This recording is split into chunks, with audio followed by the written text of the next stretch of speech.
Karena di sanalah Allah meletakkan prasasti kebesarannya. Kalau ada pemimpin di antara kitab suci, maka di sanalah Allah menurunkan Al-Quran sebagai pemimpin kitab suci itu. Kalau ada pemimpin para nabi dan rasul, maka di sanalah Allah menurunkan Nabi Muhammad SAW sebagai pemimpin para nabi dan rasul-rasul Allah.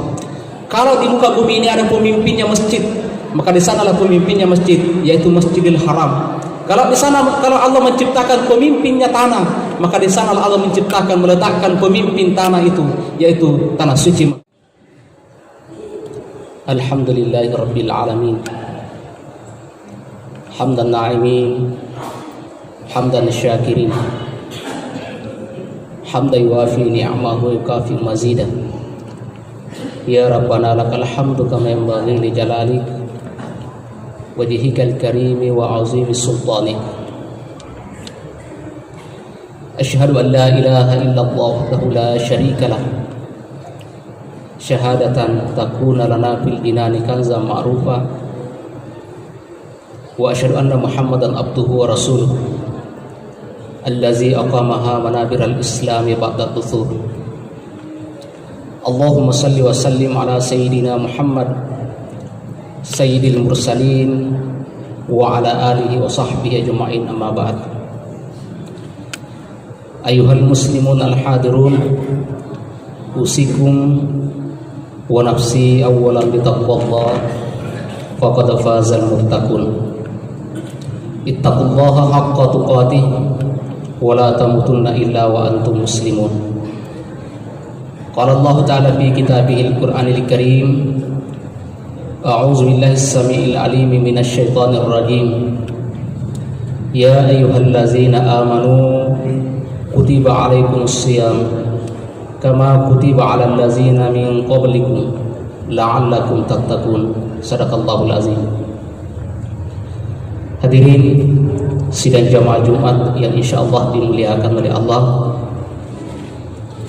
kembali kita memanjatkan puji syukur kehadirat Allah Subhanahu wa taala, Tuhan yang senantiasa menyempurnakan nikmat-Nya kepada kita semua. Walaupun mungkin penghambaan diri kita masih jauh dari kesempurnaan, Dialah Allah yang Maha Pengasih dan Penyayang. Karena rahmat dan kasih sayang-Nya lah kita lahir ke muka bumi ini. Kalau bukan karena rahmat dan kasih sayang-Nya, kita tidak mungkin bisa berbuat apa-apa. Kalau bukan karena rahmat dan kasih sayang-Nya, kita bukan siapa-siapa. Kita berharap bahwa kita kembali menghadap kehadirat-Nya juga dalam naungan rahmat dan kasih sayang-Nya. Kalau hari ini Allah masih memberikan berbagai macam fasilitas nikmat kepada kita, nikmat umur, nikmat kesehatan, nikmat iman, itu karena Allah masih memberikan kesempatan kepada kita untuk memanfaatkan fasilitas itu dalam rangka untuk membangun kehidupan dunia dan akhirat kita. Wabtaghi fima ataqallahu daral akhirah wala tansa nasibaka minad dunya. Manfaatkanlah segala potensi, segala nikmat dan karunia yang Allah berikan kepadamu dalam rangka untuk membangun akhiratmu. Tetapi jangan sampai engkau melupakan kebahagiaan duniamu. Kalau hari ini Allah masih memberikan fasilitas nikmat kepada kita berupa umur yang panjang dan berbagai macam nikmat lainnya, itu karena Allah masih ingin melihat kita berbuat yang terbaik untuk diri kita maupun yang terbaik untuk sesama manusia. Khairun nas anfa'uhum linnas, bahwa sebaik-baik manusia, kata Rasulullah, adalah orang yang banyak bermanfaat kepada sesamanya. Nikmat dan amal memiliki kaitan yang sangat kuat. Dalam sebuah hadis Rasulullah sallallahu alaihi wasallam bersabda, "Ma min muslimin illa walahu babani." Tidaklah seorang muslim melainkan baginya ada dua pintu yang diberikan oleh Allah. Babun yanzilu minhu rizquhu, satu pintu di mana lewat pintu itulah Allah menurunkan rezeki kepada hambanya.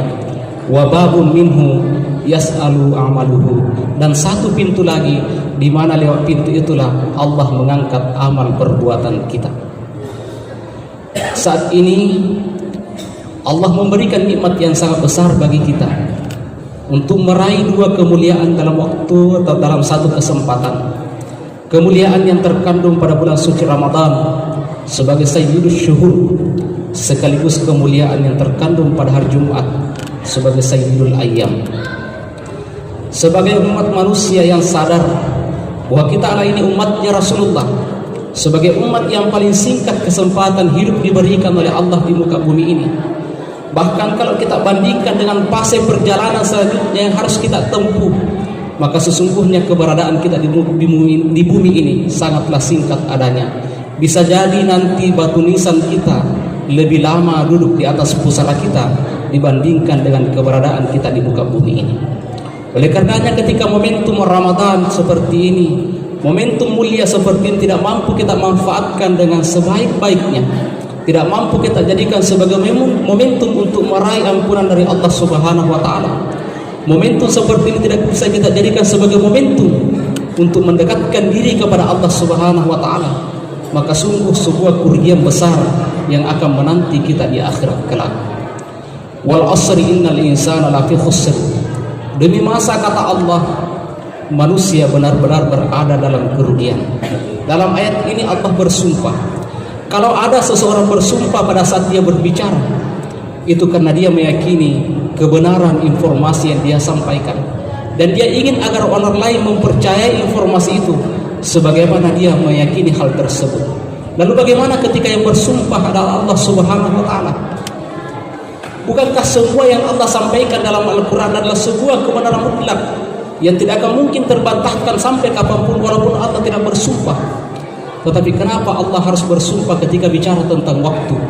Karena Allah sudah tahu bahwa akan banyak di antara hambanya yang akan menyia-nyiakan waktu itu.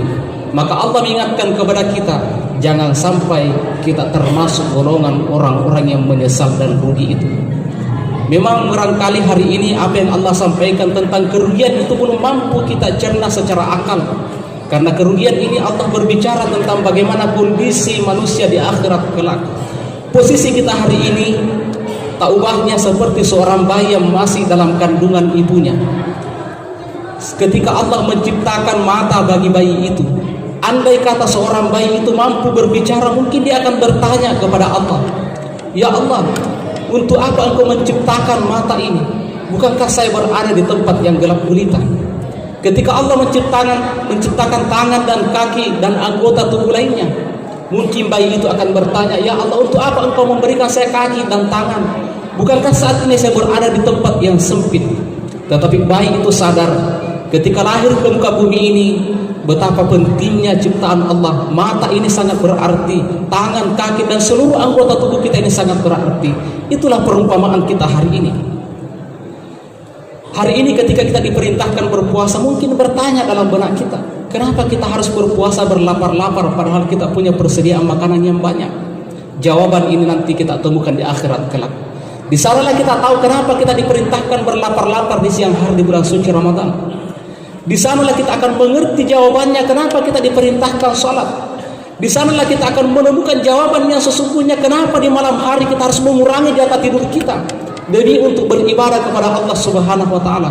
Semua jawaban nanti di akhirat kelak kita akan temukan jawabannya, dan tentu kita tidak ingin termasuk golongan orang-orang yang merugi itu.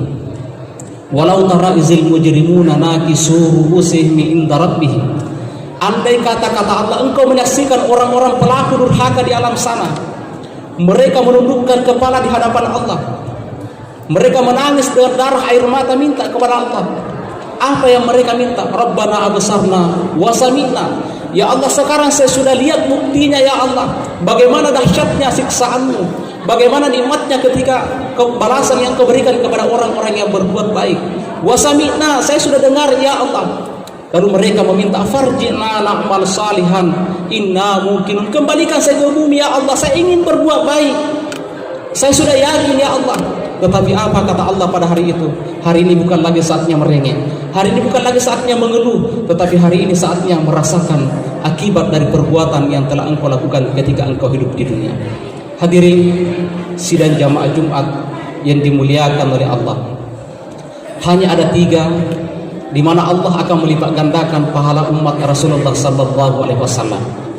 Yang pertama, bitasyrifi amilihi, karena kemuliaan pelakunya. Beda ibadahnya manusia awam seperti kita dengan ibadahnya para ulama-ulama besar, para wali-wali Allah. Bahkan jangankan para wali-wali Allah, bahkan di antara kita ini mungkin bisa jadi kita melakukan amalan yang sama, tetapi mungkin pahala yang kita peroleh berbeda satu sama lain. Apalagi ketika kita bandingkan dengan para wali-wali Allah. Beda tingkatan amalan kita lakukan dengan mereka, dan tidak semua di antara kita mampu mencapai makam tersebut. Yang kedua, Allah melipat gandakan pahala hambanya karena bitasyrifi makanihi, karena kemuliaan tempatnya.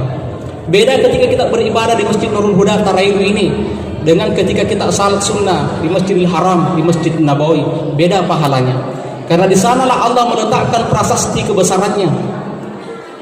Kalau ada pemimpin di antara kitab suci, maka di sanalah Allah menurunkan Al-Quran sebagai pemimpin kitab suci itu. Kalau ada pemimpin para nabi dan rasul, maka di sanalah Allah menurunkan Nabi Muhammad SAW sebagai pemimpin para nabi dan rasul-rasul Allah.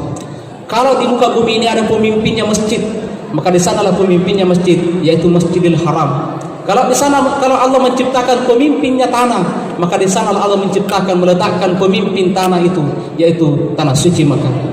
Kalau Allah menciptakan pemimpinnya air, di sanalah Allah meletakkan pemimpin air itu yang kita kenal dengan air Zam-Zam. Kalau Allah menciptakan pemimpinnya batu, di sanalah Allah meletakkan pemimpin batu itu yang kita kenal dengan Hajaratul Aswad. Sehingga beda ketika kita beribadah di sana dengan beribadah di tempat ini. Akan tetapi lagi-lagi tidak semua di antara kita yang diberikan kesempatan oleh Allah untuk meraih kemuliaan itu. Maka ada satu fasilitas yang Allah berikan kepada kita dan bisa kita peroleh di mana saja kita berada, yaitu bitasyrifi zamanihi, karena kemuliaan waktunya. Salah satu di antaranya, inilah bulan suci Ramadan yang kita peroleh saat ini. Oleh karenanya, mari kita isi Ramadan ini dengan sebaik-baiknya.